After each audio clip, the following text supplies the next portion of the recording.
मनीष कश्यप पर एक और एफआईआर। जाने अब किस मामले में फंसा बिहार का ये यूट्यूबर। मनीष कश्यप ने अपने विरोधियों को दिया करारा जवाब। वीडियो शेयर कर कहा, हम भी करेजे लेके पैदा हुए हैं, मुझे किसी से डर नहीं लगता है। और मनीष कश्यप ने यह भी बोला कि मुझे ऐसी ऐसी झूठी एफआईआर से कोई भी फर्क नहीं पड़ता है, मैं हमेशा गरीब मजदूरों के लिए लड़ाई लड़ते रहूंगा। जानिए किसान ऑफ बिहार के नाम से मशहूर मनीष कश्यप पर फर्जी वीडियो वायरल करने के आरोप में कौन कौन सी धाराएं लगी है। दोस्तों, इन दिनों सोशल मीडिया पर अभी बिहार के जाने माने पत्रकार मनीष कश्यप चर्चा का विषय बने हुए हैं और उन पर हर दिन कोई न कोई एक नया एफआईआर होते जा रहा है। और ये चीज मनीष कश्यप खुद ही अपने सोशल मीडिया अकाउंट से जानकारी दे रहे हैं। तो खबर की क्या है पूरी जानकारी जानने के लिए बने रहिए आज की इस वीडियो में। दोस्तों, आपको बता दें कि तमिलनाडु में बिहारी मजदूर के साथ हुए कथित पिटाई के मामले में फर्जी वीडियो शेयर करने के मामले में सन ऑफ बिहार के नाम से मशहूर मनीष कश्यप का ट्विटर अकाउंट ब्लॉक कर दिया है। जिसके बाद मनीष कश्यप ने ट्विटर पर अपना नया अकाउंट बना करके अपने विरोधियों को करारा जवाब दिया है। आपको बता दें कि मशहूर यूट्यूबर मनीष कश्यप पर आरोप है कि तमिलनाडु में बिहारी मजदूरों पर हमले का फर्जी वीडियो वायरल किया था। जिसके बाद पुलिस ने मनीष कश्यप के खिलाफ एफआईआर दर्ज कर दिए हैं। और आपको बता दें कि मनीष कश्यप का अकाउंट ब्लॉक होने के बाद लोगों ने उनके समर्थन में ढेर सारे ट्वीट किए हैं। जिसके चलते मनीष कश्यप पिछले 2 दिनों से ट्विटर पर लगातार 1 नंबर पर ट्रेंड हो रहे हैं। और उसके बाद मनीष कश्यप ने अपने अकाउंट पर लोगों को उनका समर्थन करने के लिए धन्यवाद कहा है। और उन्होंने ट्वीट करते हुए लिखा कि ट्विटर पर ट्रेंड कराने के लिए और मेरा सपोर्ट करने के लिए मैं आप सभी राष्ट्रवादी भाइयों का सदा आभारी रहूंगा।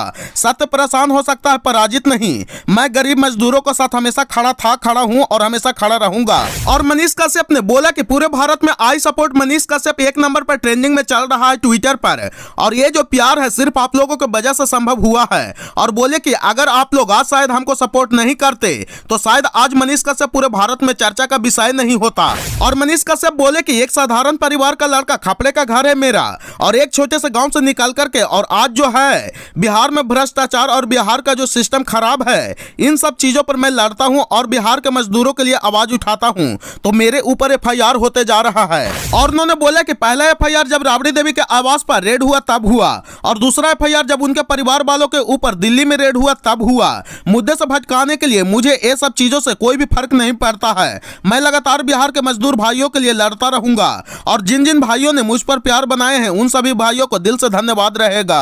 और कल मनीष कश्यप बागेश्वर धाम के आचार्य पंडित धीरेन्द्र शास्त्री से मुलाकात की है। इसके बारे में उन्होंने ट्वीट करके जानकारी दी है। और उन्होंने ट्वीट करते हुए लिखा कि आज बागेश्वर धाम सरकार के महाराज आचार्य पंडित धीरेन्द्र शास्त्री जी से मुलाकात का सौभाग्य प्राप्त हुआ है। मुश्किल रास्तों पर चलने के दौरान अपने गुरु का दर्शन और उनका आशीर्वाद के रूप में फल प्राप्त होता है तो जिंदगी का कठिन रास्ता भी आसान हो जाता है। और आपको बता दें कि मनीष कश्यप पर फर्जी वीडियो वायरल करने के आरोप में आईपीसी की कई सारी धाराएं लगाई गई है। जिसमें धारा 67, धारा 153, धारा 153A, धारा 153B, धारा 505A, धारा 505B, धारा 505C, धारा 468, धारा 471 और धारा 120B लगाई गई है। वहीं दूसरी तरफ से कई लोग सोशल मीडिया पर उनके समर्थन में लगातार पोस्ट कर रहे हैं कि और कई लोग उनके समर्थन धरना प्रदर्शन करने की बात कर रहे हैं। और आप लोग इस चीज को मनीष कश्यप के यूट्यूब चैनल पर जाकर देख भी सकते हैं।